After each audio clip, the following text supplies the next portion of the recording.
کے چاہتے ہیں۔ اللہ کا چراغ یہ دین اسلام ہے، میرے آقا کی ذات ہے۔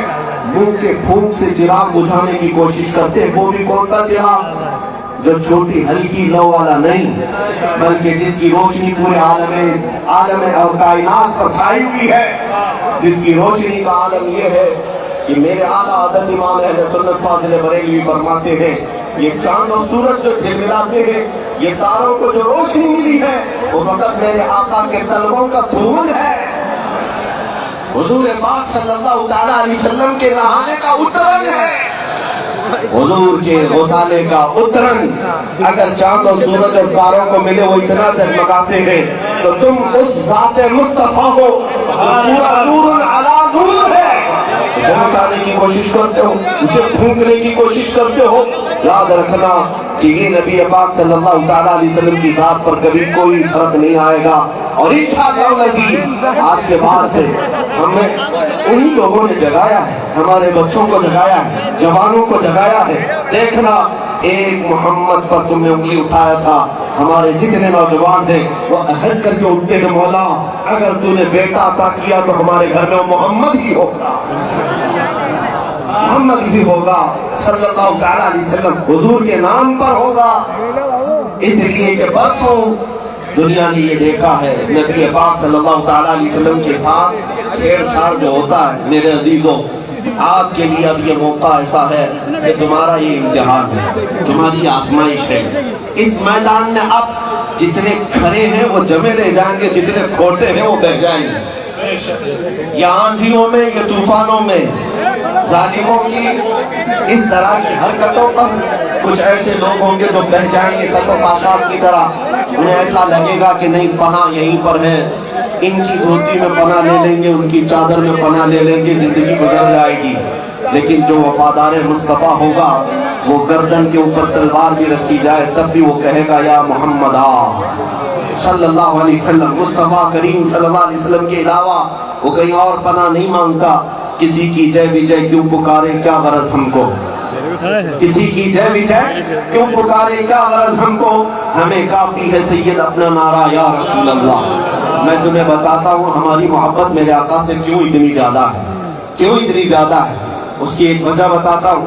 مکہ مکرمہ میں ایک صحابی تھے حضرت صہیب، حضرت صہیب یہ جوان تھے، ان کی عمر 25 سے 27 سال کی، اور ان کی جوانی کا حال یہ تھا کہ نہایت ہی عمدہ اور مہنگی خوشبو استعمال کرتے، مکہ کی گلیوں سے گزرتے تو ان کی خوشبو آتی تھی، بڑے رئیس خاندان سے تھے، لیکن میرے آقا کے دامن میں جب آئے، باپ کٹر دشمن تھا، ماں بھی کٹر دشمن تھی میرے آقا کی، وہ نہیں چاہتے تھے کہ صہیب ہمارا محمد صلی اللہ علیہ وسلم کے ساتھ جائے، اس لیے کہ رسول پاک کے صحابہ میں اکثر غریب تھے، ایک امیر کا بیٹا کیسے آ جائے گا، ماں باپ روکتے رہے، لیکن یہ محبت بڑھتی ہی رہی۔ ایک بات یاد رکھیں، دیوانوں کا حال یہ ہوتا ہے، جب جب انہیں حضور سے روکا جاتا ہے محبت میں اضافہ ہی ہوتا جاتا ہے، ہم نے دیکھا ہے محبت میں اضافہ ہی ہوتا جاتا ہے۔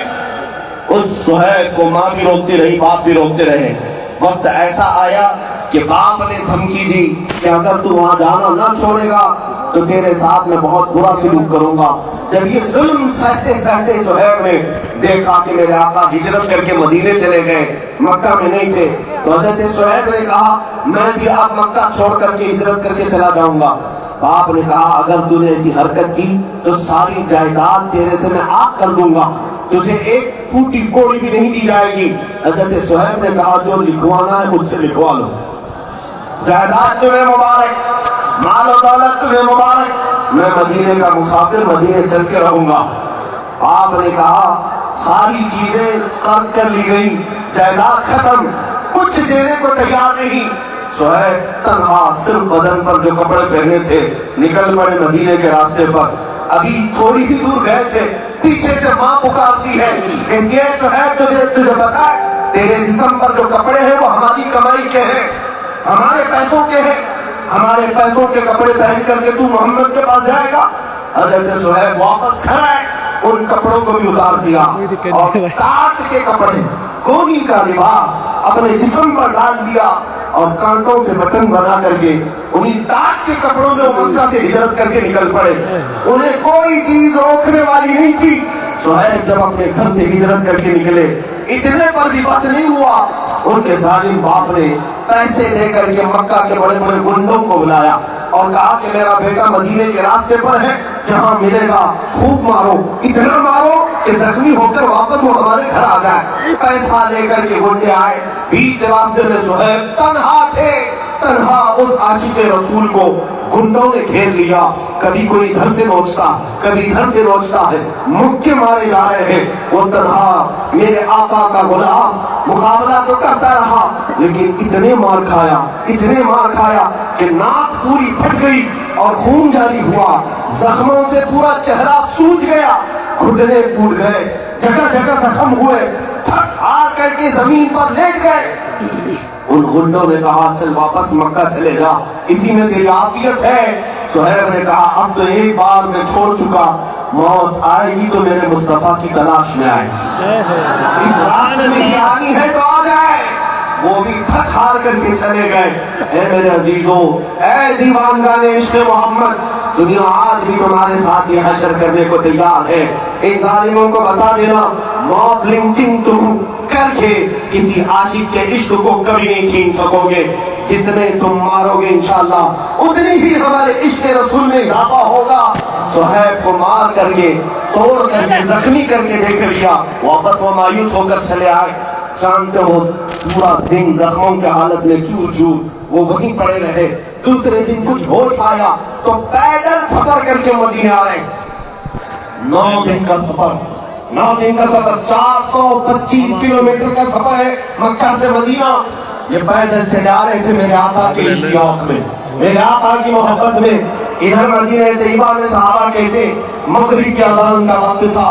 میرے آقا صلی اللہ علیہ وسلم مسجد سے باہر آئے اور قریب اپنی گردن اونچی کر کر کے بار بار اس طرف دیکھ رہے ہیں جو سفر کا راستہ تھا.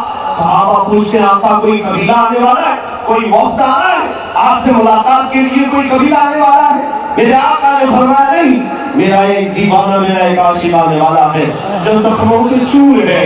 لوگوں نے اس کا راستہ روکا مگر اسے کوئی نہ روک سکا. صحابہ کہتے کون ہے جس کا انتظار مصطفیٰ کریم فرما رہے ہیں؟ تھوڑی دیر کے بعد صحابہ کہتے ہیں زخموں سے چور, خون میں لت پت, ٹاٹ کے کپڑے جگہ جگہ سے پھٹے ہوئے. ہم نے دیکھا کہ یہ تو صہیب ہے جو مکہ کے مالدار کا بیٹا, جس کی خوشبو اتنی مہنگی تھی کہ لوگ سونگنے کے لیے آیا کرتے.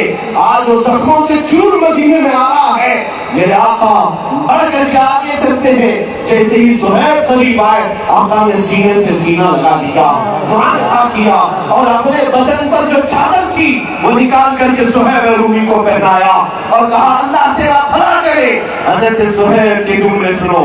اے میرے عزیزوں, یہی میرے بیان کرنے کا مقصد ہے.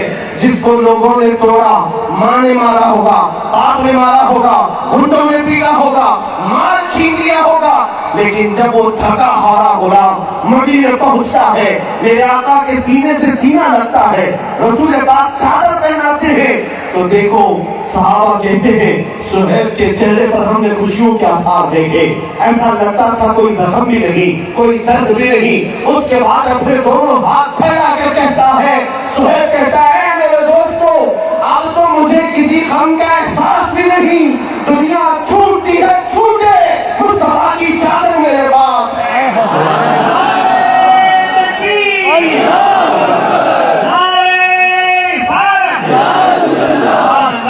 وہ صہیب ہے, جانتا ہوں زندگی بھر مدینہ طیبہ میں اسی چادر پر بسر کرتے رہے. اور جب موت کا وقت قریب آیا, وصیت کر کے جاتے ہیں لوگوں میری یہ چادر مجھ سے جدا نہ کرنا, جب مجھے کفن دینا تو اسی چادر میں کفن دینا. اس لیے کہ دنیا میں اگر سب سے زیادہ محبت کرنے والی کوئی ذات ہے تو ماں ہوتی ہے, باپ ہوتا ہے. لیکن میرے ساتھ تو معاملہ یہ ہے, مجھ سے محبت کرنے والی ماں نے بھی چھوڑ دیا, باپ نے بھی چھوڑ دیا. میری عزیز ماں نے میرے کپڑے اتروائے. جب کسی کی ماں چھوڑ دے, باپ چھوڑ دے, اس وقت مدینے کا آقا تنہا نہیں چھوڑتا. یہ ہے ہماری محبت کی وجہ, یہ ہے ہماری محبت کی وجہ. عزیزان گرامی, میں دنیا کو یہ کہتا ہوں اگر ماں بھی ہماری چھوڑ دے، باپ بھی ہمارا چھوڑ دے، مگر گنبد خضرا کا مکی ہمیں